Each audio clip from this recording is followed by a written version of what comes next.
cold morning air settles over the stone of the Via Montenapoleone as the city wakes. Footsteps echo against the damp pavement while the distant hum of a tram cuts through the mist.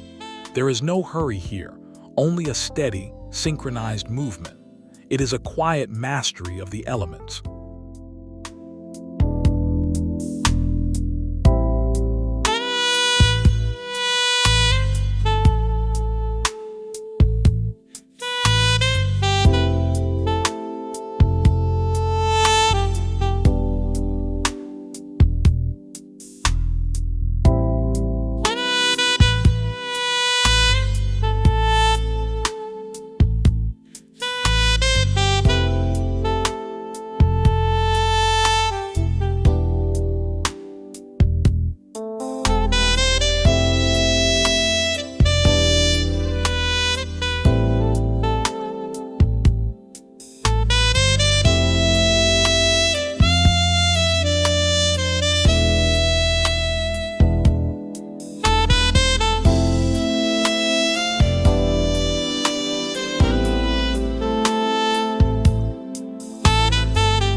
The light in Milan during these months is thin and silver, casting long shadows that stretch across the intersections.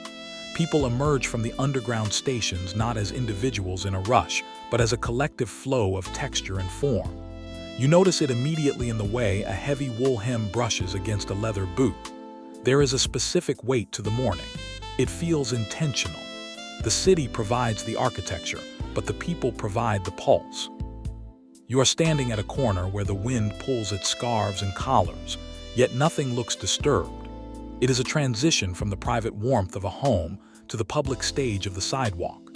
The arrival is not a destination, but a state of being present in the cold. Every person passing by seems to have negotiated a private peace with the winter air. They move with a quiet internal rhythm that suggests they have been here before, and they know exactly how the street feels under their feet.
here is a language of its own. It is a medium-tempo stride that suggests purpose without desperation. To walk through Milan is to participate in a silent choreography. Notice how the stride remains long even when the pavement is uneven. The way a coat swings away from the legs creates a momentary silhouette that disappears as quickly as it forms. There is no frantic energy, even during the morning peak. Instead, there is a calibration to the environment. People navigate the crowds with a subtle tilt of the shoulder or a slight adjustment in speed. It is a testament to living in a dense urban space for generations. You see it in the way hands stay deep in pockets and eyes remain fixed on the middle distance. The pace is consistent, a steady heartbeat that drives the city forward through the gray light. It is the rhythm of a place that values the grace of the journey over the speed of the arrival.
A figure crosses the street, and the visual noise of the city seems to fade. It isn't because of a bright color or a loud pattern, but because of the absolute coherence of the silhouette. The garment moves as if it were a second skin, responding to the wind and the motion of the body with a heavy, reliable drape. It is the first time you truly see the intersection of tradition and the present moment. The look is anchored in the pavement, solid and unshakable. There is a sense of history in the fabric, something that suggests it has weathered many winters and will weather many more. It is an encounter with a standard that is felt rather than taught. You watch as they disappear into the crowd, leaving behind a lingering impression of structured ease. This is the baseline of the city. It is not an exception but a quiet rule that governs how one presents themselves to the world. The street becomes a gallery of lived-in excellence.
There is a profound lack of adjustment happening on these sidewalks. No one is tugging at a sleeve or checking a reflection in a shop window. The clothing has been put on and then forgotten. This indifference is where the true power lies. It is the ability to wear a complex arrangement of layers as if they were nothing at all. You see a woman pausing to check her phone, her posture remaining perfectly aligned without any conscious effort. The confidence comes from a deep familiarity with the self and the environment. There is nothing to prove to the passerby. The garment serves the person, not the other way around. It is a rejection of the performative. Instead, what remains is a raw, unforced presence that commands the space around it. When style is this deeply internalized, it stops being a choice and becomes an instinct. It is the quietest form of authority visible on the street.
The backdrop of Milan is a palette of granite, marble, and weathered brick.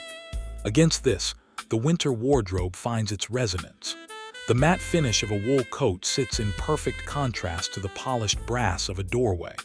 The rough grain of a leather bag catches the light differently than the smooth surface of a stone pillar. It is a dialogue between the built environment and the materials we choose to wrap ourselves in. You start to notice how the colors of the Scythe charcoals, the deep navies, and the creamsare mirrored in the outfits of the people walking through it. This synergy creates a visual harmony that feels inevitable. The clothes don't fight the city, they belong to it. There is a tactile richness to the scene, where you can almost feel the density of the fabrics just by watching them interact with the urban surfaces. The street is a composition of textures, each one telling a story of resilience and aesthetic continuity.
To see a well-constructed coat in motion is to understand the engineering of beauty. As a woman steps off the curb, the vent of her jacket opens and closes with rhythmic precision. The shoulders stay crisp even as the arms move to signal a taxi or hold a coffee. There is a structural integrity here that defies the softness of the material. It is a marriage of sharp lines and fluid movement. You are watching the result of centuries of refining a silhouette until it can withstand the rigors of daily life without losing its shape. The fabric reacts to the wind not by fluttering, but by rippling with weight. This is where the expensive nature of the look is revealed. It is not in a logo, but in the way the garment holds its own against the physics of the street. It is a demonstration of quality that is proven by a simple walk across a piazza.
The rush of the main thoroughfare gives way to a smaller side street. Here, the sound of the city is muffled and the pace slows down. A woman sits on a bench, her coat draped over her shoulders, watching the world go by. There is a stillness in this moment that allows you to appreciate the atmosphere of the season. The air is cold enough to see your breath, but the sun provides a faint, deceptive warmth. You take a breath and realize how much information you have been processing. This is the quiet heart of the city, away from the spectacle. The style here is even more understated, almost private. It is the look of someone running a brief errand or meeting a friend for a quick espresso. The lack of an audience doesn't change the standard of the presentation. It is a reminder that this way of living is for oneself, a personal ritual that continues even when the spotlight is turned off.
What is often mistaken for luxury is actually a high level of daily discipline. You see it in the crispness of a collar under a sweater or the way a scarf is knotted with practiced nonchalance. These are not special occasion outfits. These are the clothes of the everyday. They are worn to the grocery store, to the office, and to the park.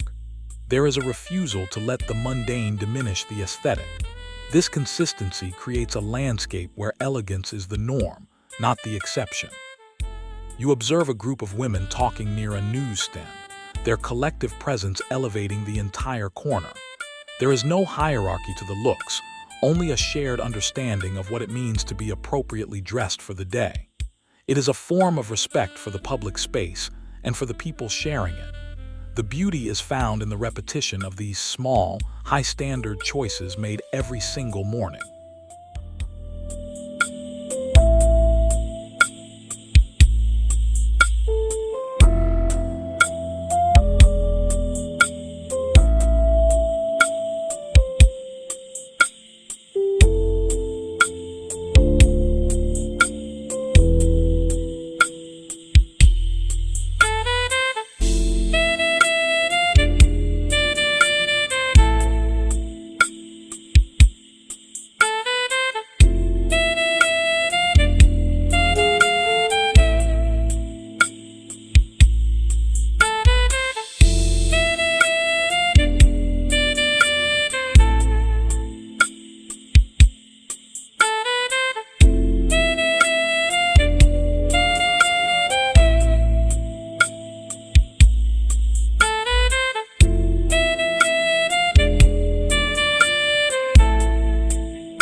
Winter in this city is not a season to be endured, but a season to be embraced.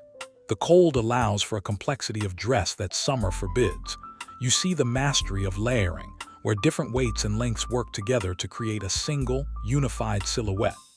A long coat over a shorter jacket, a knit peeking out from a sleeve-these, are the layers of a life lived outdoors. The weather is a collaborator in the style. It dictates the high collars and the sturdy footwear. There is a sense of protection in these clothes, a fortress built of cashmere and wool. As the temperature drops, the silhouettes become more substantial, more grounded. The women look as though they are part of the winter landscape, as permanent as the statues in the squares. They are not hiding from the cold. They are moving through it with a quiet, icy grace.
There is a specific visual density to a high-quality fabric that the eye recognizes instantly.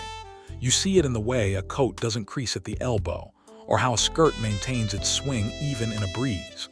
The weight of the material dictates the movement of the body. Heavy wools ground the wearer, providing a sense of gravity and importance.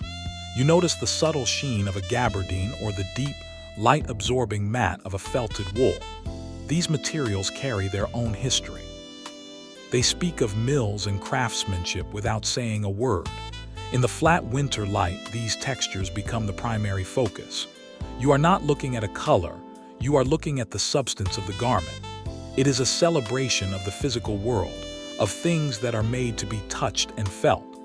The weight is a comfort, a tangible reminder of quality in a world of the ephemeral.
Within the shared language of the city, there are endless variations.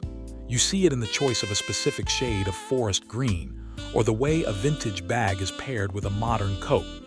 These are subtle diversions from the norm that signal a personal history. It is a quiet form of rebellion that doesn't need to shout to be heard. One woman might prefer a masculine, oversized silhouette, while another leans into sharp, feminine lines. Both are equally at home on the sidewalk. The individual doesn't disappear into the fashion. They use it to frame their own character. It is an observation of personality through the lens of restraint. There is no need for excess when the foundation is so strong. You watch these variations pass by like different movements in a single piece of musicach, one unique, yet all part of the same composition.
city is a place of layers, where a centuries-old church stands next to a glass-fronted gallery.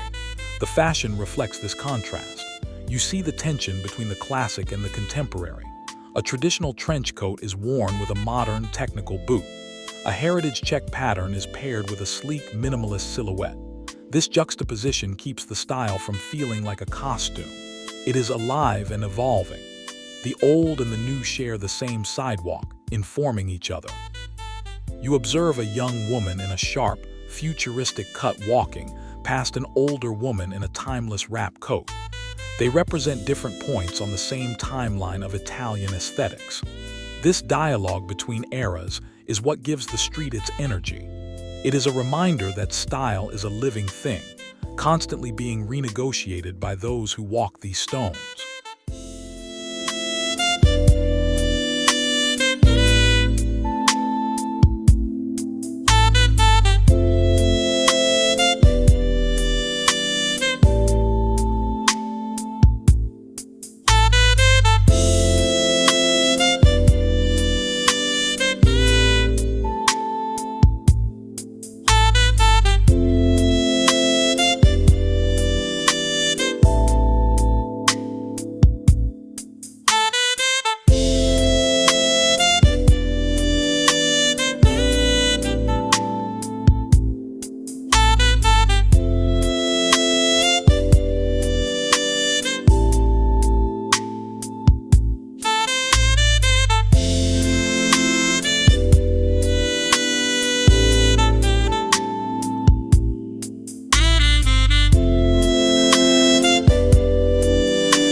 As the afternoon light begins to fade, the density of the crowd increases. The individual movements merge into a single, rolling wave of color and texture. From a distance, the details blur, and what remains is the sheer scale of the city's collective style. It is a sea of neutral tones and structured shapes, moving with a synchronized elegance. You realize that what you have been observing isn't just a collection of outfits, but a cultural phenomenon. It is a shared standard that has been maintained over decades. The flow is hypnotic, a constant stream of high-level visual information. Each person who joins the crowd contributes to this atmosphere. It is the sound of thousands of footsteps and the sight of 1,000 moving silhouettes. The city is a machine that produces beauty as a byproduct of its daily life.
There is a moment when you stop looking at the clothes and start understanding the ethos behind them.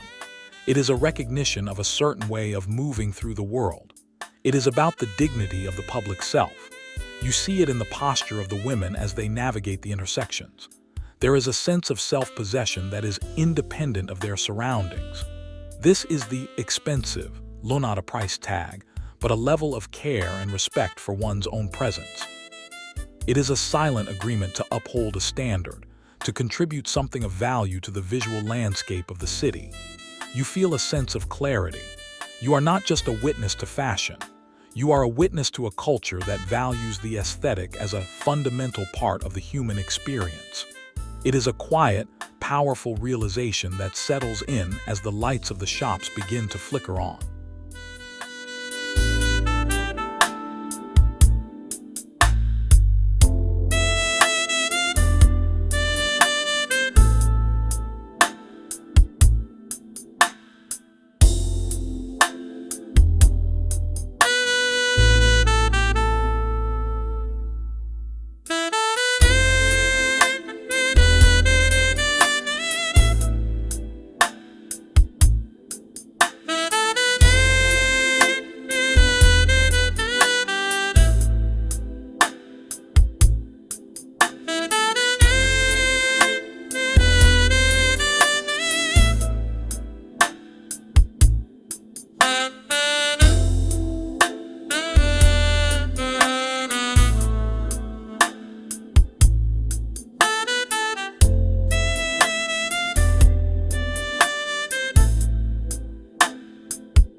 The sun dips below the rooftops, leaving the streets in a deep blue twilight. The cold sharpens and collars are turned up one last time. You watch the last few silhouettes disappear around the corner, leaving the stone streets to the night. What remains is a feeling of timelessness. The fashions will change, the seasons will turn, but this particular relationship between the person and the street will endure. It is a commitment to the effortless, a dedication to the unforced. As you leave the sidewalk, you carry with you the rhythm of the city and the weight of the fabric. It is a memory of a place where looking expensive is simply the result of living with intention. We find our own pace in the shadows of those who walked before us. Perhaps we will see each other again on these same stones, under a different winter sky.